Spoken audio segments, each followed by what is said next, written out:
Hey ho kids, welcome to week 2 of our new series, In the Beginning, talking all about the creation of how God created the heavens and the earth, the sea and the land, animals, and most importantly, you and me. Today we're going to be looking about how God created the whole world. Last week we talked about that the Bible tells God's big story, and that without the Bible we really wouldn't know and wouldn't even have a series called In the Beginning. We wouldn't know how all this started without the Bible.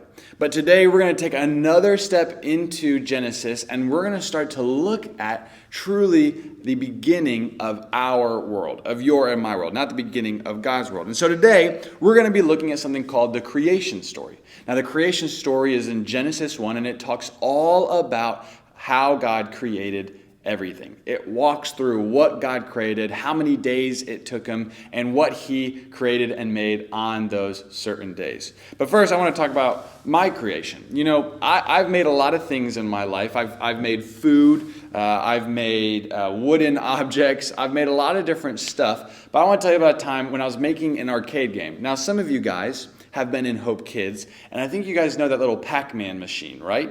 Nod your heads at your house if you've played on the Pac-Man machine.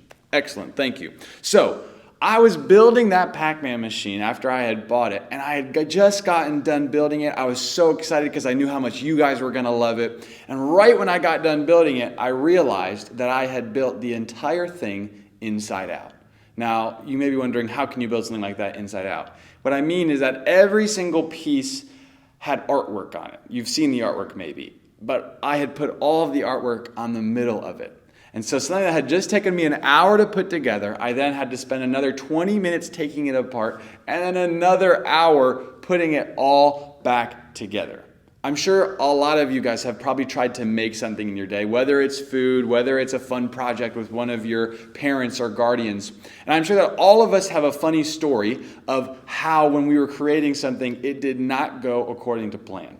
Well, not similar to us, God has a pretty cool creation story as well. Except God's creation story is a little bit more impressive than me building my Pac-Man machine, because we're going to learn about how God created the entire world. So first, let's check out this video and then come back here and meet me. Stories of the Bible. Creation. In the beginning, God created the heavens and the earth. The earth was empty, formless and dark, but the Spirit of God was there. On the first day, God said, "Let there be light." And God saw that the light was good. Then he separated the light from the darkness. God called the light day and the darkness night. On the second day, God said, "Let there be a space to separate the waters of the heavens from the waters of the earth." God called the space sky. On the third day, God said, "Let the waters beneath the sky flow together into one place, so dry ground may appear." God called the dry ground land and the waters seas, and God saw that it was good. Then God said, "Let the land sprout with every sort of plant and tree." And God saw that it was good. On the fourth day, God said, "Let lights appear in the sky to separate the day from the night." God made 2 great lights, the sun for the day and the moon for the night. He also made the stars. God set these lights in the sky to light the earth, and God saw that it was good. On the fifth day, God said, "Let the waters swarm with fish and other life. Let the skies be filled with birds of every kind." And God saw that it was good. On the sixth day, God said, "Let the earth make every sort of animal." God made all sorts of wild animals, livestock and small animals, each able to have babies of the same kind. And God saw that it was good. Then God said, "Let us make man in our image, to be like us." So God created man in his own image. He formed man from the dust of the ground. He breathed the breath of life into man, and a man became alive. Then he saw that the man needed a helper, so God put man into a deep sleep, and while he slept, God took one of the man's ribs. Then God made a woman from the rib and brought her to the man. Hello. Hi. Then God blessed them and said, "Be fruitful and multiply. Fill the earth and rule over it. Rule over the fish in the sea, Hello, Will. the birds in the sky, Hello, Bird. and all the animals that scurry along the ground." Then God said, "Look, I have given you every plant throughout the earth, and all the fruit trees for your food, and I have given you every green plant as food for all the animals." Then God looked over all he had made, and he saw that it was very good. So the creation of the heavens and the earth and everything in them was done. So on the seventh day, God rested from all his work, and God blessed the seventh day and said it was holy.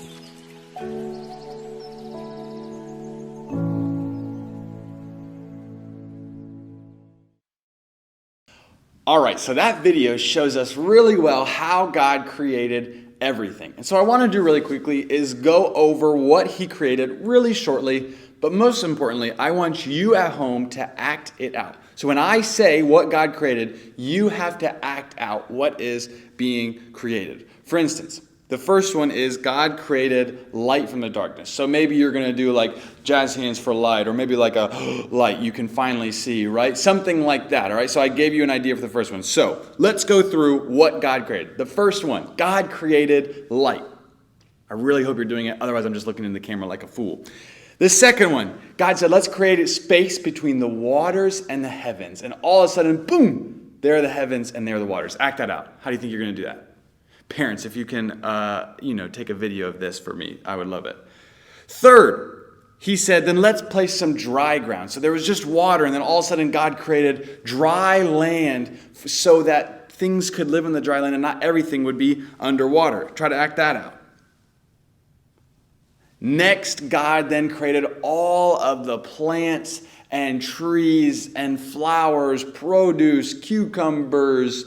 I don't know why I thought of cucumbers, broccoli, all of that good stuff. God created that on the land. Then God created the lights in the sky. Any idea what those are? Those are stars. Let's see, stars. Maybe something like this. That would be a star, right? I don't know. Act it out. Stars, something like that. And he created the heavens and the earth. And then he created and filled all of the seas. He filled all the sea with fishes like sharks, hammerheads, dolphins, octopus, little fish like Finding Nemo and Dory and all of those amazing people. And then he filled the land with what? Animals, exactly, like lions, like bears, like antelope, like alligators, like dogs, like cats. All of those things God created. And then finally, any idea what God created? Yeah, he created you and me. He created Adam and Eve, a man and a woman. We see that God created all of this. Now that's pretty crazy, right? I can't even really create a Pac-Man machine well, but God created not only just animals, not just plants, not just animals in the sea, not just you and me, but he created the entire universe so that all of it could work perfectly together for his glory and our good. That's incredible, right? Last week we kind of touched on this idea of God being so big and so powerful, and yet he loves you and me. And today I want to do just the same thing, because I think a lot of times we expect a God that has that much power and a God that is that big to be far and distant, right? And sometimes it does feel like God is far away from us. Sometimes it does feel like we're here on earth and God is somewhere up in heavens above and beyond the stars, and we can't even see him and we'll never be able to hear him. I know what that feels like, and I think a lot of you guys do as well. But what I'm here to tell you is that even though it feels like he's distant at times, he's actually closer than our very breath. You see, something beautiful about all of this creation story is that he made everything to work together, but he also made everything to be in complete communion with God. Now, when you hear the word communion, you probably think of something like dipping bread in a cup of grape juice and then eating it to remember what Jesus did for us on the cross. But when I say communion, I actually mean the most perfect, beautiful friendship ever. That God created you and me and animals and the plants so that they could all be in communion with him. That God did not create us just to leave us here on earth and let us go about our normal day and we never think about him and he never cares for us. But God created us so that we could have a forever friendship with him. That's the purpose of you and me. That's why he made you and I. In fact, in the Psalms, David writes, "For you formed my inward parts, you knitted me together in my mother's womb." Someone that's far and distant doesn't take the time for every single person to knit something. I don't know if you've ever seen someone knitting, but it takes a lot of time. And what the book of Psalms say in the Old Testament is that God actually knit you and me together in my mother's womb, that he carefully made every single unique part that makes you you so that you could have a forever friendship with him. God knows you and he loves you more than your parents love you, more than your siblings love you, more than your grandparents love you, more than I love you, more than all of those people. God knows you better than anyone and loves you, even though he knows you better than anyone. God being that big and so big that he's created everything that we see around us and so much more doesn't mean that he's far and distant, but it actually means that he is closer than the very breath. Everyone breathe out for me. Our breath, I don't know, maybe it stinks for some of you. Hopefully you can't smell my breath through the camera, but he's closer than our very breath. He's closer than right here. What he's saying is that he's actually inside of us. And it's a beautiful thing that through all of this creation, he has created us so that we could be in communion with him. That just by believing in his son Jesus and what he did for us on the cross, we will be able to have a forever friendship with him just like he created us to have.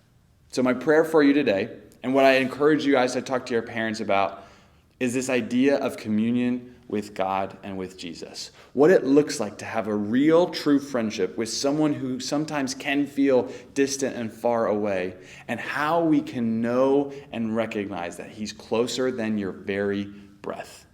I love you guys. I miss you guys. And I'll see you next week.